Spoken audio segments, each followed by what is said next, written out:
Hello, and welcome. Welcome once again to the Secrets of the High Demand Coach podcast. And here with us today is yet another high demand coach and the one and only Mike Straza. With over 25 years of experience, Mike specializes in helping CEOs and business leaders to overcome operational challenges.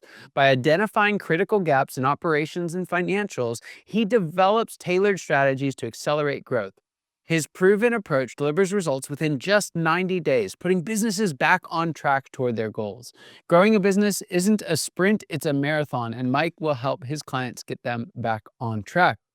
Well, Mike, so excited to have you here. I love, just the conversations I get to have on almost a daily basis now with folks who help folks scale. It's just a ton of fun, and particularly founders, particularly CEOs. And the question that I have for you, kind of out of the gate here, is in the work that you do, what are some of the responsibilities that you see overwhelmed CEOs take on their shoulders that shouldn't really belong to them at all? Yeah, a lot of that is thanks, Scott, for having me on. Yeah, the CEOs, as all the years I've worked with CEOs, startups from seasoned CEOs on beyond, is the great thing about CEO, they're usually the visionary of their company. They're the one that came up with the idea. They're the one that's like, we're going this pathway, we're going this direction. And the thing is like that can only take you so far, and then you need some of the other basics. And it's like when you're first a startup, you're lean, everybody was like, "Oh, I'm gonna do it all." We'll have like 2 or 3 people and they do everything. Well, after a while, there's only so much time in a day and you can only do so much. So what a CEO really needs is somebody that can basically help them with the daily processes, the financials, because they have something. They're in a spot for a reason. They're a visionary. They have this amazing idea. I'm there to execute and help them figure out how to make it happen, how to make it real, how to continue to do it without basically burnout or losing employees or things like that. So that's kind of the start of that idea. I love that. One of the things that I've found is both kind of a benefit and a challenge for early stage founders is they'll go out and, there's various hiring strategies. They'll look for a pulse or a relative or, but basically we attract folks in those early stages folks that they think very highly of us, right? They're attracted by our vision. They want to be part of it. And so many times when you look at early teams, you have a group that you may not be the most skilled, but they're the most committed, right? And there's so much that you can overcome just through that commitment.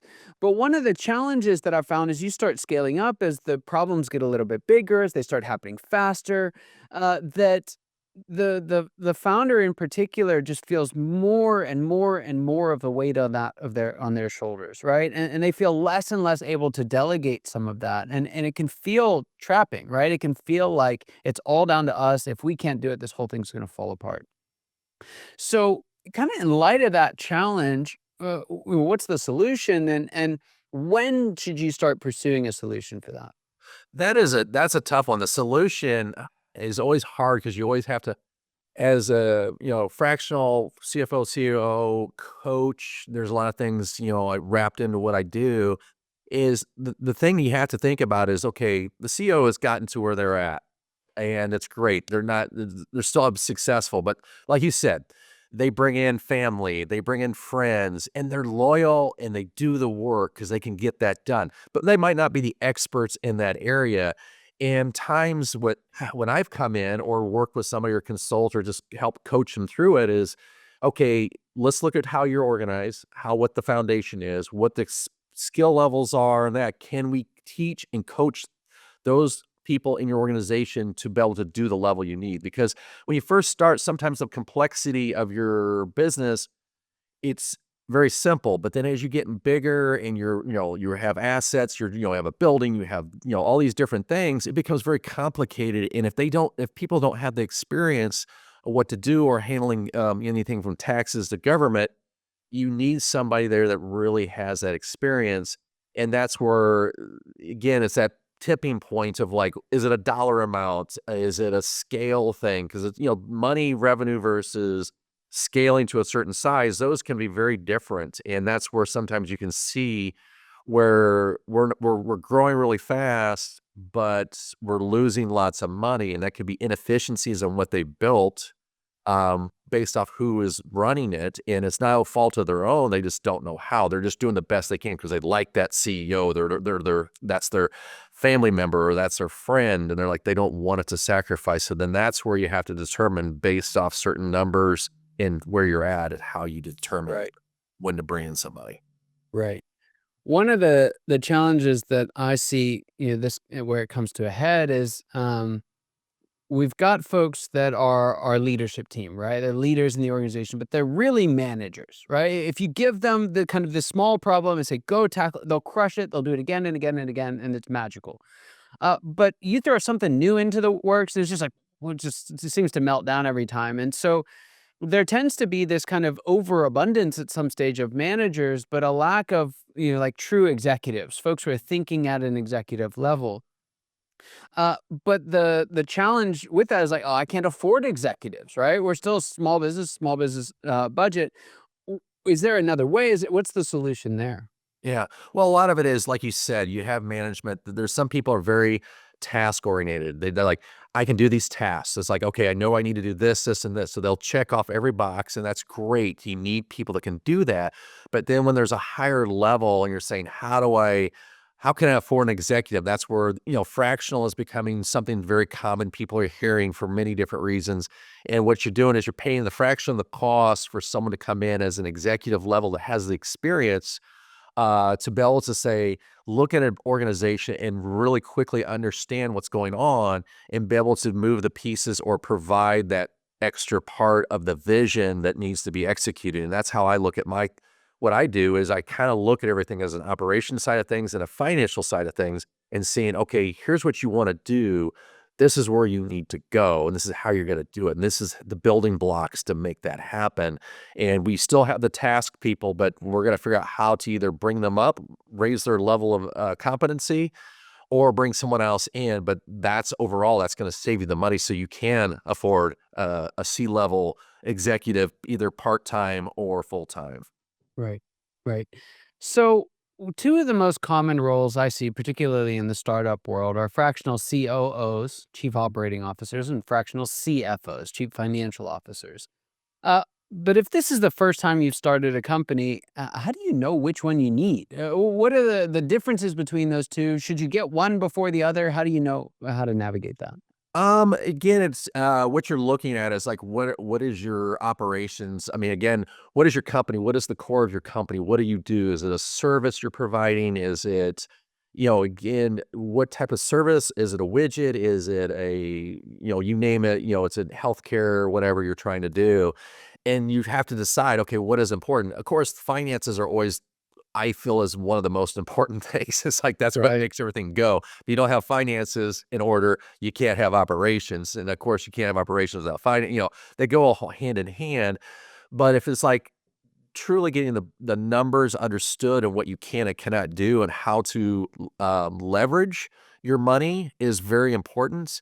Sometimes you can get someone like me, a dual role where I do both of them because I've been in both of those worlds and I've operate that way. So I understand what operations is. I know what the financial side need is and vice versa. So it's like I can see how they connect and then see how that connects to the CEO and what they're wanting to accomplish. So that's where, yeah, if you can afford both, get them both. If you can't, I would probably go CFO first, fractional CFO, and with have that person has ability in the operations side, and that a lot of it is just more of understanding how people work and how something needs to be executed and completed. Yeah. When you're thinking about the two roles, what would you say are the biggest challenges that each solves? So, fractional COO, if someone's sitting there saying, "Hey, I have this problem," that's something that would be best suited toward COO. Now, there's not just one, but what would be a good example? Well, a lot of it is, and I deal with this on a regular basis, even when I'm in a CFO role, but a COO role is communications across the company, communications to your vendors, to your clients, to whoever that is, the endpoint. You have that in making sure everyone understands what they're doing and why they're doing it, and then putting processes in place in the operational side. So when you are communicating information or passing information back and forth from goods and services, it's clear it's a strong foundation that you have, either it's through some type of app or some other thing that you can really track it with. So then that is something very helpful, is really putting something together, because before, let's say people are like, oh, I'll just write this out, or I'll put it on my tablet, and then it just like, where does it go? Where is it stored? Who's doing, how do people know it's there? So some of the obvious things is it's truly communications, which will build on all the other things for operations. I love that. And then for CFOs, what would you say are some of the biggest challenges that a CFO can come in and help you iron out? It's really making sure you understand the numbers. A lot of places that I've worked with in the past is people know, "Hey, I got money in the bank." Okay, what does that mean? How long? How long is your burn rate? What is your burn rate?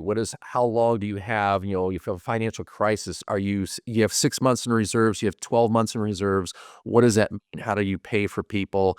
And having that understanding of the numbers and making sure they're being categorized correctly, and you're making sure that you're not forgetting something. There's the numbers tell a picture, help support what you're trying to do, and if you don't have that in place, it's Yep. very hard to make decisions. How do you scale? Do you cut back? Do you hire more people? All those things? That's where the CEOs was like, hey, can we do this? Well, Yeah. what are you wanting to do? What's the vision for the next so many months? Yes, we have that money, we have that cash reserves, or we're going to get it from here, and how to balance that.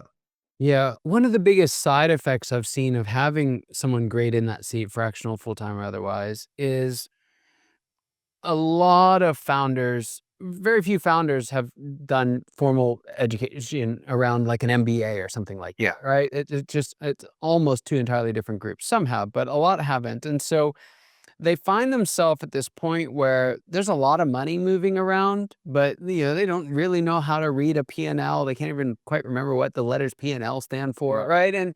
And this imposter syndrome kicks in, right? Of like, hey, if I don't understand the P&L, I must be a bad businessman or woman. Right. One, that's just patently false, Right. right? And two, you don't have to stop there, right? You can find help in that place. And so one of the side effects, I'd be interested to see if you've had this similar experience, but one of the side effects of bringing in a great CFO, again, fractional, full-time, or otherwise, is just confidence, Yeah. right? Just confidence. I mean, sleeping better at night, making better decisions. Have you found that to be the case? Yeah, I think a lot of it is when you bring in a CFO, a fractional one or a permanent one, there's just that feeling of the weight is lifted a little bit off the CEO, is knowing that things are going the right way. This person is going to let me know ahead of time. They foresee possible things that could happen, adjust, and why the CEO is doing other things. And they're still fully involved. And that's something that people have to understand. CEOs have to understand. You're still fully involved. You're still making the decisions. But now you have someone that sits right next to you and says, hey, by the way, here's what I'm seeing. Here's what the projections are. Here's what, do you want to do this? We're going to do that. So then that weight of trying to think to do it all, and none of us can do it all. That's why we all have our specialty, our area, our niche that we fit in. And I think that's where the CEO can rest easy in knowing that I can count on this person to take care of this stuff and tell me when I need to do this or this. And I can still decide a completely opposite direction, but at least I have the facts and I have the understanding of what the numbers are. And that's something a fractional CFO would do, or a CFO is like, explain it, have that. It's okay to ask questions, and neither one should feel bad about sharing and feeling, it's okay. We're all learning. Yeah. That's the great thing. Yeah. Couldn't agree more. So, like, there's a question that I like to ask all my guests, and I'm going to fire it your way here as well. What would you say is the biggest secret that you wish wasn't a secret at all? What's that one thing you wish everybody watching or listening today knew? Oh, wow. That's always a interesting question. It's like, what is the biggest secret that that you want people to know or not people to know? But even when I know, yeah.